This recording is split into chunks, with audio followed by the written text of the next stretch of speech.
The Roaring Twenties is great. New technology. Canadian and US companies making a lot of money from said new technology. Technology was new and there was a lot of sales, which meant the economy was great.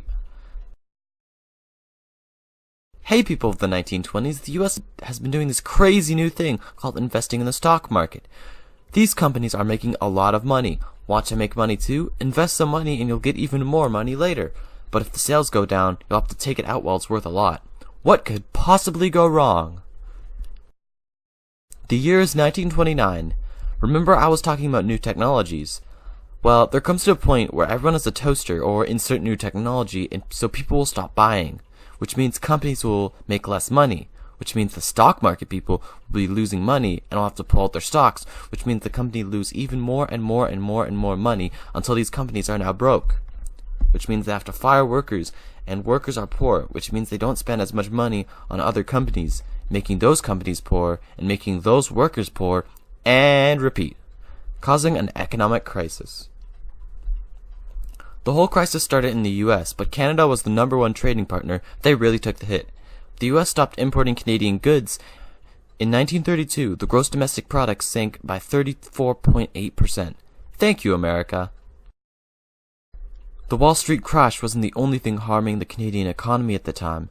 In the same year, 1929, there was a wheat failure, and that meant many people were investing in agriculture, but this year was a terrible crop-yielding year.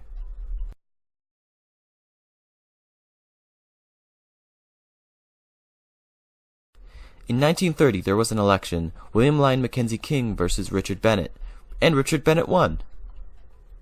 The struggling Canadians were hoping Bennett would finally put some economic reforms to pull Canada out of the Great Depression. He didn't. Instead, he spent his time suppressing communism and the Ottawa Trek. Another controversy was the transient laws, which arrested men going to different towns for jobs for being jobless. To not be completely unfair to Bennett, though, he did spend some money helping struggling Canadians who sent him letters, but didn't do much in terms of policy to help the nation. Bennett's lack of action due to the Great Depression caused many people to turn to communism. Bennett was so against communism or anything remotely close to it. That caused people to believe in communism even more, especially in his own transient labor camps. People liked the Communist Party because they spoke of dignity and equality in the working class. Like before, Bennett made laws to suppress the rise of communism.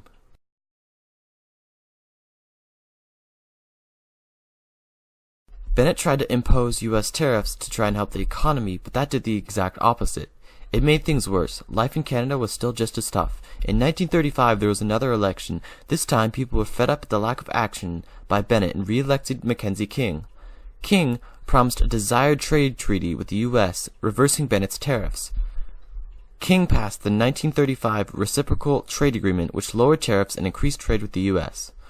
The trade agreement boosted Canada's struggling economy greatly and started to help Canada out of the Great Depression.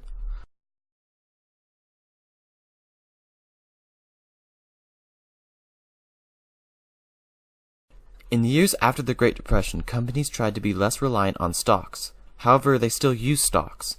In many countries, laws were put up in place to stop an economy crash so big to ever happen again.